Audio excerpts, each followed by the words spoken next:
Assalamualaikum warahmatullahi wabarakatuh. Perkenalkan, saya Citra Melia dengan NPM 102211139 dari kelas C3 Prodi Akuntansi. Di sini saya akan memaparkan mengenai analisis penerapan GCG pada PT Pertamina. Nah, saya akan memenuhi mata kuliah Tata Kelola Perusahaan yang diampu oleh Ibu Meilani Purwanti SE MSI.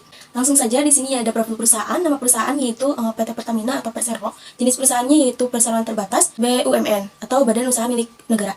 Bidang usahanya itu di bidang energi. Tanggal pendiriannya itu tanggal 10 Desember 1957. Di sini ada akte pendirian, akte nomor 22 tanggal 10 Desember 1957 oleh Mr. Raden Pranowo Suwandi, notaris pengganti dari Raden Mr. Suwandi.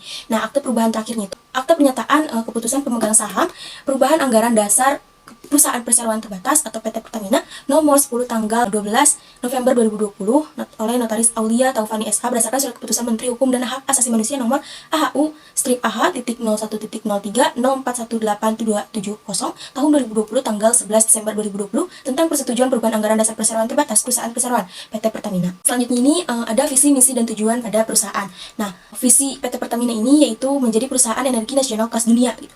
Nah, misinya itu untuk menjalankan usaha minyak, gas, serta energi baru dan terbarukan secara terintegrasi berdasarkan prinsip-prinsip komersial yang kuat gitu. Lalu tujuannya itu untuk melakukan usaha di bidang penyelenggaraan usaha energi yaitu minyak dan gas bumi, energi baru dan terbarukan baik di dalam maupun di luar negeri serta kegiatan lain yang terkait atau menunjang kegiatan usaha di bidang energi yaitu minyak dan gas bumi, dan pengembangan optimalisasi sumber daya yang dimiliki perseroan untuk menghasilkan barang atau jasa yang bermutu tinggi dan berdaya saing yang sangat kuat gitu, dan mengejar keuntungan juga guna meningkatkan nilai perseroan dengan menerapkan prinsip-prinsip perseroan terbatas. Selanjutnya itu ada dasar penerapan tata kelola perusahaan gitu ya. GCG Pertamina ini dilandasi oleh sejumlah peraturan perundang-undangan. Yang pertama itu Undang-Undang Republik Indonesia nomor 19 tahun 2003 tentang Badan Usaha Milik Negara atau BUMN. Yang kedua Undang-Undang Republik Indonesia nomor 40 tahun 2007 tentang perseroan terbatas. Lalu yang ketiga Peraturan Menteri BUMN nomor per strip 01 garis miring MBU garis miring 2011 Jangkito nomor per strip 09 garis miring MBU garis miring 2012 tentang penerapan tata kelola perusahaan yang baik pada BUMN. Lalu yang keempat keputusan Sekretaris Kementerian BUMN nomor SK strip 16 garis miring S titik MBU garis miring 2012 tentang indikator atau parameter penilaian dan evaluasi atas penerapan tata kelola perusahaan yang baik gitu pada BUMN. Yang kelima ada anggaran dasar perusahaan. Selanjutnya ada penerapan prinsip GCG pada PT Pertamina ini. Yang pertama transparansi, yaitu keterbukaan dalam melaksanakan proses pengambilan keputusan dan keterbukaan dalam mengungkapkan informasi material dan relevan mengenai perusahaan tersebut gitu. Lalu yang kedua accountability atau akuntabilitas, kejelasan fungsi, pelaksanaan dan pertanggungjawaban organ sehingga pengelolaan perusahaan pada PT Pertamina ini terlaksana secara efektif gitu. Lalu yang ketiga pertanggungjawaban atau responsibility, yaitu kesesuaian di dalam pengelolaan perusahaan terhadap peraturan perundang-undangan dan prinsip-prinsip korporasi yang sehat. Keempat independen, yaitu keadaan perusahaan dikelola secara profesional tanpa benturan kepentingan dan pengaruh atau tekanan dari pihak manapun yang tidak sesuai dengan peraturan perundang-undangan dan prinsip-prinsip korporasi yang sehat gitu. Lalu yang kelima kewajaran atau fairness, yaitu dengan adanya keadilan dan kesetaraan di dalam memenuhi hak-hak pemangku kepentingan yang timbul berdasarkan perjanjian dan peraturan perundang-undangan. Nah, selanjutnya ada struktur organisasi pada PT Pertamina ini, yaitu sesuai dengan Undang-Undang Nomor 40 Tahun 2007 tentang Perseroan Terbatas. Organ perusahaan ini terdiri dari rapat umum pemegang saham atau RUPS. Nah, organ perusahaan ini yang mempunyai wewenang yang tidak diberikan kepada direksi atau dewan komisaris dalam batas yang ditentukan dalam undang-undang atau anggaran dasar gitu. Lalu yang kedua itu dewan komisaris dan juga direksi. Nah, dewan komisaris ini organ perusahaan yang bertugas melakukan pengawasan secara umum atau khusus sesuai dengan anggaran dasar serta memberi nasihat kepada direksi gitu. Lalu direksi itu organ perusahaan yang berwenang dan bertanggung jawab penuh atas pengurusan perusahaan sesuai dengan maksud dan tujuan yang telah ditentukan untuk mencapai kepentingan perusahaan, termasuk mewakili sesuai dengan ketentuan anggaran dasar. Di bawah Dewan Komisaris ini, dalam menjalankan tugas dan tanggung jawabnya, Dewan Komisaris dan direksi dapat membentuk organ pendukung gitu sesuai dengan kebutuhan dan peraturan perundang-undangan yang berlaku. Organ pendukung yang dimiliki oleh Dewan Komisaris yaitu Komite Audit, yang kedua Komite Nominasi dan Remunerasi, yang ketiga Komite Pemantau Investasi dan Manajemen Risiko. Nah, Dewan Komisaris juga dan komite-komite ini dibantu oleh Sekretaris Dewan Komisaris, khususnya terkait hal-hal yang bersifat dengan administrasi gitu. Selain itu juga ada organ pendukung yang dimiliki oleh direksi adalah unit audit internal, yang kedua sekretaris perusahaan, yang ketiga unit dan fungsi lainnya, yang keempat entitas anak. Seluruh organ GCG itu memiliki hubungan yang saling terkait dengan lainnya dan bekerja berdasarkan prinsip GCG, yaitu tarif yang tadi, tarif transparansi, A-nya itu accountability, yang R-nya itu responsibility, I-nya itu independent,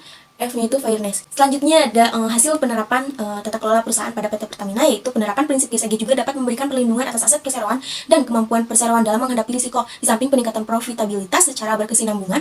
Karena itu, Pertamina bertekad dan memiliki semangat yang sangat kuat gitu untuk terus memperbaiki serta meningkatkan kualitas penerapan GCG-nya. Nah, penerapan prinsip GCG ini secara konsisten dilakukan Pertamina telah memberikan hasil yang sangat baik gitu. Dan hal ini juga dapat tercermin dari kinerja operasional dan keuangan perseroan yang sangat kuat. Di tahun 2022, Pertamina sudah berhasil membukukan sejumlah hasil yang sangat baik. Yang pertama ada di Corporate Governance Asia pada negara Hong Kong gitu ya. Dan yang kedua Indonesia Excellent Good Corporate Governance 2022 pada Implementing a Continuous Process. Selanjutnya ada peningkatan kualitas penerapan tata kelola secara berkelanjutan pada PT Pertamina. Nah, jadi PT Pertamina ini tuh sudah menyadari gitu untuk terus meningkatkan kualitas penerapan GSG-nya. Diperlukan adanya upaya yang secara terus-menerus dan terarah serta secara konsisten berkelanjutan diterapkan oleh seluruh organ perusahaan. Nah, Pertamina juga terus berupaya untuk menyempurnakan struktur, organ, dan mekanisme tata kelola pada tahun 2021 lalu sebagian dari upaya Pertamina untuk meningkatkan kualitas penerapan GSG, khususnya itu untuk menjadikan Pertamina sebagai organisasi yang bebas dari praktik korupsi dan suap gitu ya. Pertamina ini meraih sertifikat ISO 3701 tahun 2016 pada sistem manajemen anti penyuapan atau SMAP untuk lingkup korporat gitu. Sertifikat tersebut menjadi bukti bahwa Pertamina sebagai holding BUMN migas telah menerapkan SMAP di seluruh proses bisnisnya gitu. Lalu ada asesmen GSG atau penilaian evaluasi penerapan GSG gitu ya. Nah, Pertamina ini juga melakukan penilaian atas implementasi GSG yang bertujuan untuk memperoleh gambaran mengenai kondisi penerapan GSG sesuai dengan ketentuan yang berlaku dan praktik-praktik yang terbaik gitu atau best practice. Penerapan GSG ini juga memerlukan penyempurnaan yang dapat diidentifikasi. Penilaian ini tuh dilakukan oleh pihak eksternal yang independen 2 tahun sekali dan di antara periode tersebut perseroan melakukan penilaian mandiri atau self assessment gitu. Hasil penilaian GSG akan memberikan gambaran terkini terkait kondisi penerapan GSG di perusahaan Pertamina. Lalu penilaian pada kriteria penilaian GSG ini ada 6. Yang pertama itu ada komitmen terhadap penerapan tata kelola perusahaan berkelanjutan. Yang kedua itu ada pemegang saham dan RUPS. Yang ketiga ada dewan komisaris. Yang keempat direksi. Yang kelima pengungkapan informasi. Dan yang keenam itu ada aspek lainnya. Nah, hasil penilaian GSG Pertamina tahun 2022 ini bisa dilihat di sini. Pada kualifikasi kualitas penerapan GSG-nya pada PT Pertamina ini tuh sudah bernilai sangat baik gitu atau very good. Lalu di sini tuh ada hasil asesmennya. Berdasarkan asesmen terhadap penerapan GSG periode tahun buku 2022 ini, Pertamina memperoleh skor 95,06 dengan predikat sangat baik yang tadi. Nah, pencapaian tersebut sedikit lebih rendah dibandingkan hasil asesmen tahun sebelumnya, di mana Pertamina memperoleh skor 96,94 dengan predikat sangat baik itu. Penurunan skor ini tuh disebabkan oleh beberapa pedoman yang belum dimutakhirkan, perlunya pengembangan sistem pengendalian internal atau SPI yang holistik yang meliputi komponen-komponen yaitu pada pendekatan unsur lingkungan pengendalian, pengelolaan risiko, aktivitas pengendalian, sistem informasi, dan pemantauan, pelaksanaan, dan pelaporannya. Lalu selanjutnya di PT Pertamina ini ada rapat umum pemegang saham atau RUPS yang tadi. Nah, jenis-jenis RUPS ini tuh ada 2. Yang pertama ada penyelenggaraan RUPS tahunan, meliputi RUPS persetujuan laporan tahunan dan RUPS rencana kerja dan anggaran perusahaan gitu. Lalu yang kedua itu rapat umum pemegang saham yang luar biasa gitu, yang waktu pelaksanaannya terjadi di luar waktu RUPST. Nah, di sini juga ada wewenang RUPS. Yang pertama yaitu menetapkan rencana jangka panjang perusahaan dan rencana kerja anggaran perusahaan gitu. Lalu yang kedua menetapkan alokasi laba perusahaan, yang ketiga mengangkat dan memberhentikan direksi dan komisaris, yang keempat menetapkan target kinerja masing-masing direksi dan komisaris, yang kelima melakukan penilaian kinerja secara kolektif maupun masing-masing direksi dan komisaris, yang keenam menetapkan auditor eksternal untuk melakukan audit keuangan atas laporan keuangan, yang ketujuh menetapkan remunerasi komisaris dan direksi, yang kedelapan menetapkan kebijakan mengenai kemungkinan adanya konflik kepentingan yang terkait dengan komisaris, yang kesembilan itu menetapkan tentang pembagian tugas dan lain-lain gitu ya, masih banyak lagi. Lalu sepanjang tahun 2022 ini Pertamina menyelenggarakan RUPS sebanyak 4 kali. Ini tuh diselenggarakannya secara langsung maupun sirkular. Dan tadi di bawah RUPS itu ada Dewan Komisaris. Nah, selanjutnya ini ada Dewan Komisaris. Board Manual Dewan Komisaris. Pada PT Pertamina memiliki board manual yang digugakan sebagai acuan bagi Dewan Komisaris dalam menjalani tugas, fungsi, dan tanggung jawabnya, yang dituangkan dalam keputusan nomor KPTS strip 50 garis miring C00000 garis miring 2017 strip SO tanggal 14 September 2017. Nah, board manual berisi petunjuk tata laksana kerja direksi dan Dewan Komisaris yang menjelaskan tahapan aktivitas secara terstruktur, sistematis, mudah dipahami, dan dapat dijalankan dengan konsisten.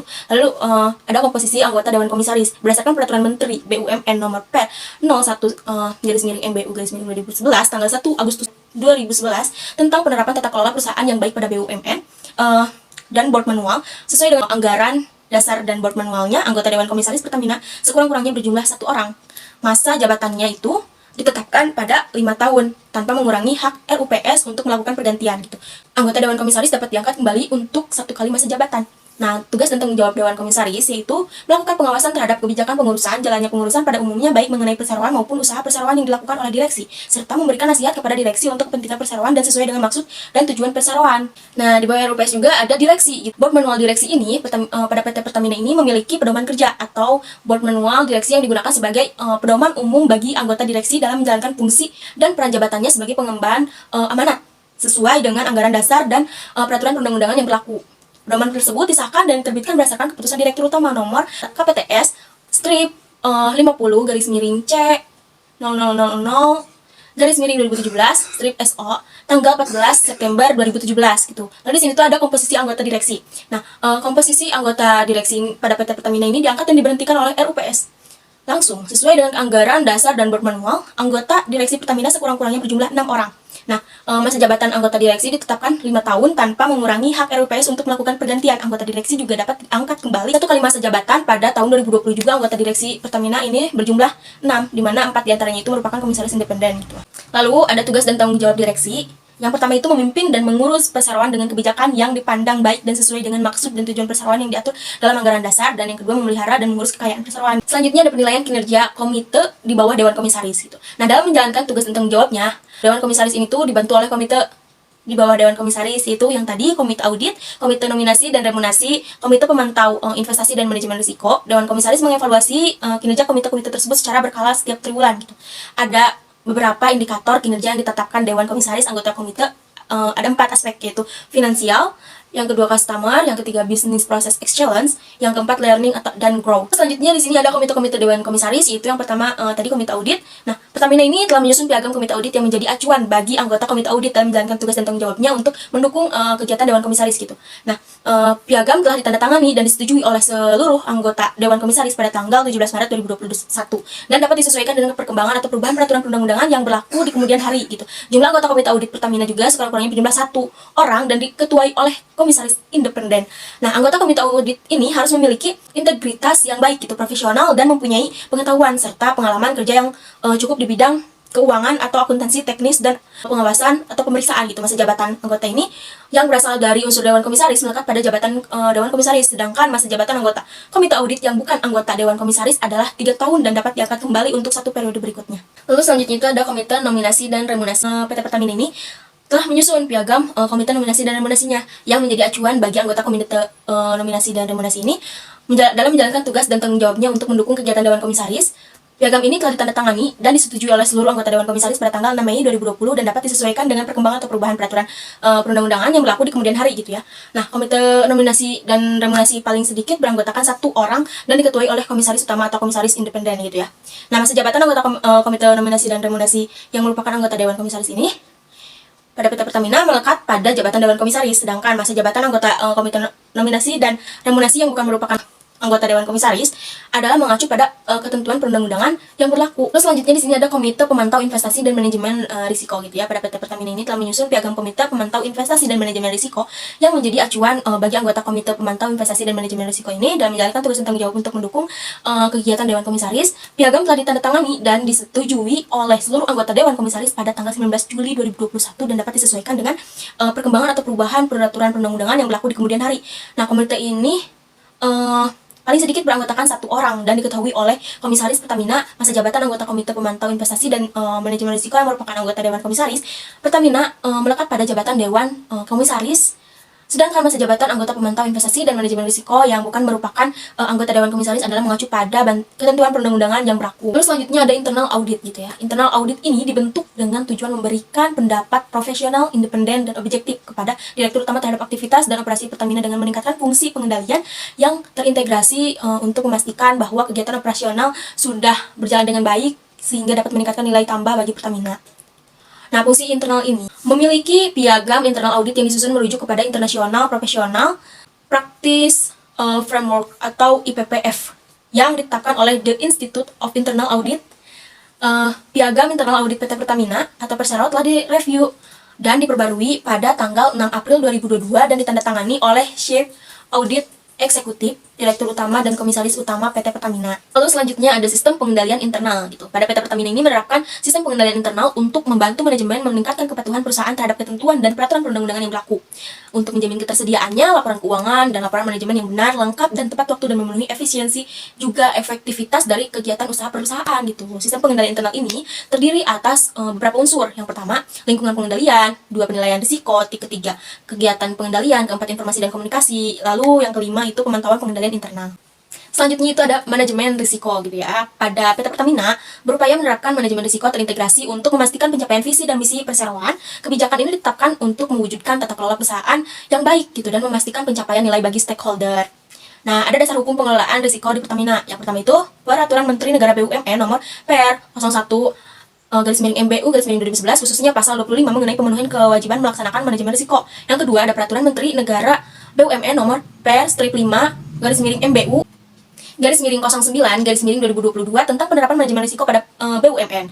Lalu yang ketiga, Traktat Manajemen Risiko Pertamina sebagai bentuk komitmen direksi atas penerapan manajemen risiko yang telah diperbarui dan ditandatangani pada 25 Januari 2022. Yang keempat, sistem tata kerja yang berlaku di lingkungan Pertamina terdiri dari yang pertama, Pedoman Manajemen Risiko nomor A4-001 garis miring H3000 garis miring 2021 strip S9 revisi 0 tanggal 26 Juli 2021. Nah, yang keduanya itu tata kerja organisasi dan tata kerja individu yang berisi petunjuk teknis pengelolaan risiko. Selanjutnya yaitu pedoman perilaku atau kode etik pada Pertamina.